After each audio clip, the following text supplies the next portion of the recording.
રાજકોટથી સમાચાર કોઠારિયા નાકા નજીક આવેલા એક કોમ્પ્લેક્સમાં લાગી આગ। કોમ્પ્લેક્સની કેટલીક દુકાનો આગની ચપેટમાં આવી ગઈ હતી। આગની ઘટનાની જાણ થતાં તાત્કાલિક ફાયર વિભાગનો કાફલો સ્થળ પર પહોંચ્યો અને કલાકો સુધી પાણીનો મારો ચલાવી આગ ઉપર કાબૂ મેળવ્યો છે। હજી સુધી કોઈ જાનહાનિના સમાચાર પ્રાપ્ત નથી થયા, પણ કોમ્પ્લેક્સમાં આગ લાગવાના કારણે અફરાતફરી મચી ગઈ। તાત્કાલિક ફાયર વિભાગને જાણકારી આપવામાં આવી।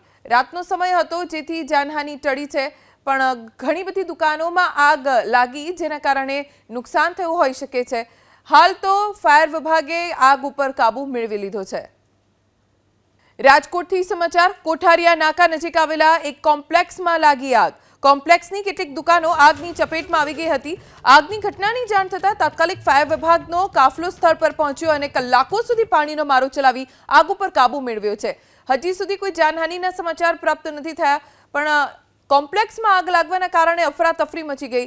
તાત્કાલિક ફાયર વિભાગને જાણકારી આપવામાં આવી।